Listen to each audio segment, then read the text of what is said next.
তাদের উদ্দেশ্য ছিল এই রাষ্ট্র কাঠামোর ফাংশনটিকে বন্ধ করা, কিন্তু তারা ভুলে গিয়েছে যে এই ছাত্র জনতা আজকে থেকে কয়েকদিন আগে 16 বছরের ফ্যাসিস্টকে গলা ধরে নামিয়েছে, পতন করিয়েছে, দেশ থেকে বিতাড়িত করেছে।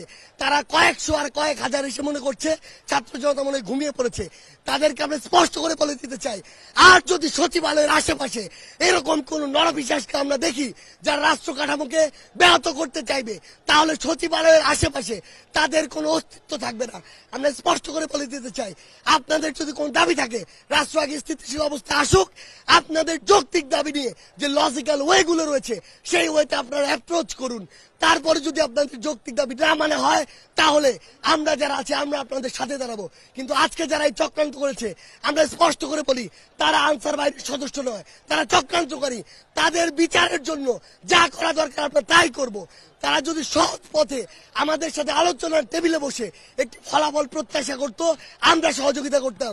কিন্তু তারা যখন আমাদের ভাইদের গায়ে হাত তুলেছে, ওদেরকে যেখান থেকে হোক খুঁজে বের করে ওই কালো হাতগুলো ভেঙে দেওয়া সরকারের দায়িত্ব, সকলের দায়িত্ব।